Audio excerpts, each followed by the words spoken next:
Team training is one of my favorite parts. Team training is after we've matched the dog with the client and after the dog has been trained, they have to spend 2 weeks with me. Down.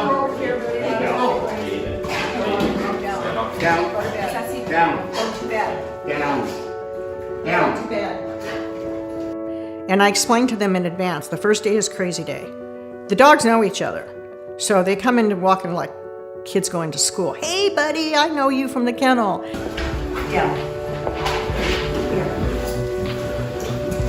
Keep your leash under your leg so that if she gets up, you'll know. She's got treats up here in a bowl.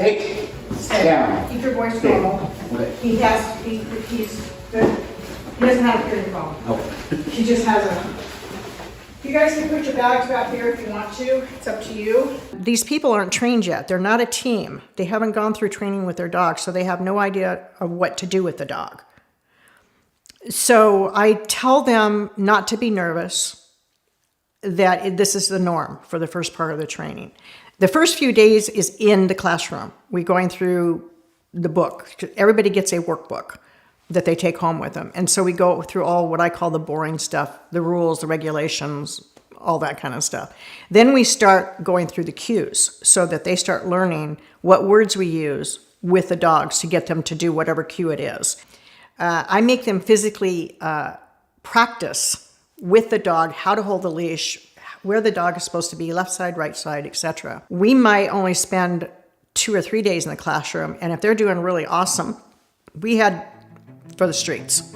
And the good thing I find is that they actually become friendly with one another. And often they will have a buddy system, because there might be one person that's got a lot of dog experience and they pick up on everything very quickly and they might pick up and help. And when I can't have eyes on 4 or 5 people at the same time, and they will pick up and say, well, remember what Denise said? And, so it's kind of fun. One of the things that they have to do is we go to lunch at Applebee's. And that's so they know what it should look like to take a dog into a restaurant. And we make sure that they're out of the way, that we park the dogs underneath our legs.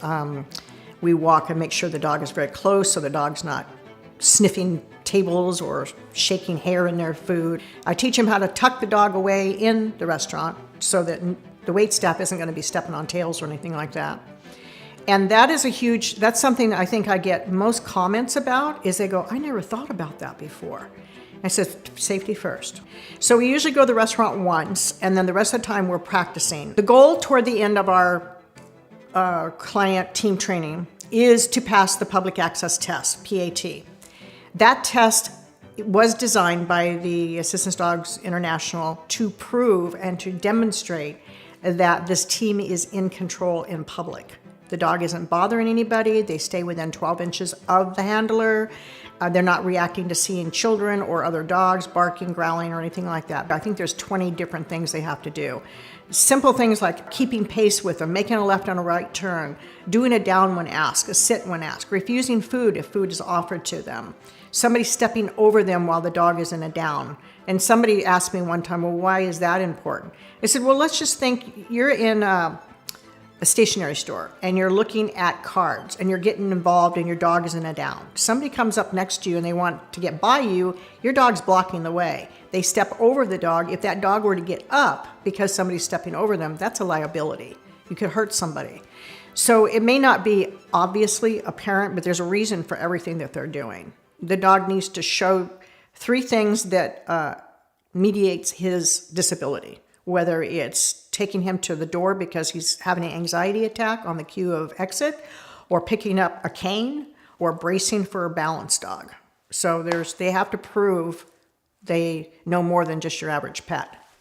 Once they pass that test, they feel a huge accomplishment. It's like climbing a mountain. They finally get to the top. We usually have cake. I take their picture. I present them with their vest for their dog, with their ID card, and a certificate of completion. They're giving each other hugs. They swap emails. They stay in touch with one another. They get the dog home. 6 months later, they have to repeat the same test. And then annually, every single year, they have to take that test again for the life of that service dog. And my job is to get them relaxed and feeling comfortable with this dog and give them that power of they did it. They went through the school. They've got the tools now, which is mostly what fear is about anyway, is the unknown. And so once they do know, then they're good.